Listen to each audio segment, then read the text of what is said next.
ఈ ఒత్తిడి ప్రపంచంలో వయసుతో సంబంధం లేకుండా చాలామంది గతం గురించి ఆలోచిస్తూ ఉంటారండి. అదొక యాటిట్యూడ్‌గా అయిపోతున్నది. వయస్సుతో సంబంధం లేకుండా అని ఎందుకంటున్నానంటే, కొంతమంది చిన్న చిన్న పిల్లల్ని కూడా నేను గమనించాను. అలా నిశ్శబ్దంగా ఉంటారు వాళ్ళు. కొంతమందిని అడిగాను కూడా, "ఏం నాన్న ఏంటి దేని గురించి ఆలోచిస్తున్నావు నువ్వు?" అంటే, అంతకుముందు ఎప్పుడో జరిగిన సంఘటన గురించి చెప్తూ ఉంటారు వాళ్ళు. అలా ఎందుకు చెప్తున్నారు అన్న దాన్ని గనక జాగ్రత్తగా విశ్లేషిస్తే అనేక విషయాలు బయటపడతాయి. కానీ ఈ వీడియోలోని అంశం మటుకు సపరేట్ అండి. అదేంటంటే, గతం గురించి ఎక్కువగా మాట్లాడే వాళ్ళు తెలియకుండా విక్టిమ్స్ అయిపోతారండి.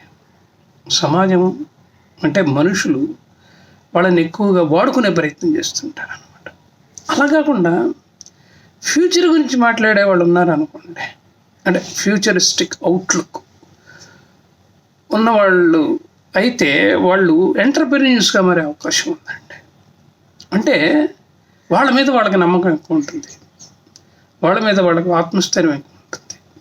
ఏదన్నా సొంతగా వ్యాపారం పెడదామనో, లేకపోతే ఏదైనా ఒక స్టార్టప్ పెట్టి మెల్లగా ఎంటర్‌ప్రెన్యూర్‌గా ఎదుగుదామనో ఆలోచన వాళ్ళకి వస్తుందన్నమాట.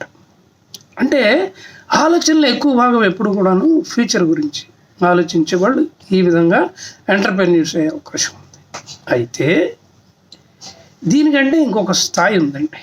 అదేంటంటే, భవిష్యత్తు గురించి ఆలోచిస్తూ సమాజం గురించి కూడాను కొంతమంది ఆలోచిస్తూ ఉంటారు.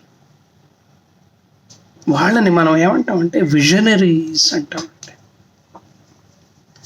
రతన్ టాటా గారు చాలా బెస్ట్ ఎగ్జాంపుల్ అనమాట. మళ్ళీ ఒకసారి గతం గురించి మాట్లాడే వాళ్ళ దగ్గరకు వద్దాం. ఈ గతం గురించి ఊరికనే మాట్లాడుతూ ఉంటే ఏమవుతుందంటే, వాళ్ళు సైడ్ ఎఫెక్ట్స్‌కు లోనవుతారండి. సైడ్ ఎఫెక్ట్స్ లోనవుతారంటే స్ట్రైట్ ఎఫెక్ట్‌కి దూరం అయిపోతారనమాట వాళ్ళు. ఎందుకంటే భవిష్యత్తు గురించి ఆలోచనే లేదు కదా. ఆలోచన ఉంటే కదా ఏం చేయాలన్న విషయం తెలుస్తుంది వాళ్ళకి. నేను రివర్స్ చేసి ఆలోచించండి.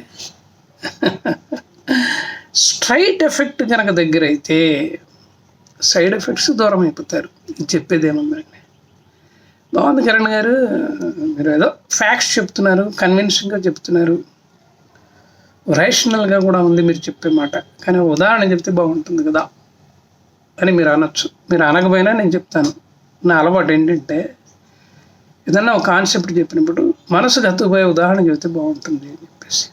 ఇప్పుడు ఉదాహరణకి అడవిలో గంధం చెట్టు ఉంటుందండి. మంచి సువాసన వెదజల్లుతూ ఉంటుంది కదా. అబ్బా ఎంత అద్భుతమైన వాసన అని చెప్పేసి ఆ అడవిలో ఆ మాను దగ్గర చారిగిల పడి అలా కాళ్ళు జాపేసి కళ్ళు మూసుకొని దాన్ని ఆస్వాదిస్తూ ఉన్నామనుకోండి, ప్రమాదం జరిగే అవకాశం ఉంది. ఎందుకంటే గంధపు చెట్టుని వీలైనంత ఆనుకొని, లేకపోతే చుట్టుకొని, లేకపోతే దాని పరిసర ప్రాంతాల్లో పాములు ఎక్కువ తిరుగుతూ ఉంటాయి. ఎందుకంటే గంధం అనేది కొంచెం చల్లదనానికి ప్రతీక. ఈ ఎండాకాలంలో కూడాను పాములు ఏం చేస్తాయంటే చల్లదనం కోసమని గంధపు చెట్ల దగ్గరకు వస్తాయి. మనం అలా ఆస్వాదిస్తూ కూర్చున్నాం అనుకోండి, పాము కాటుకు గురయ్యే అవకాశం ఉందన్నమాట.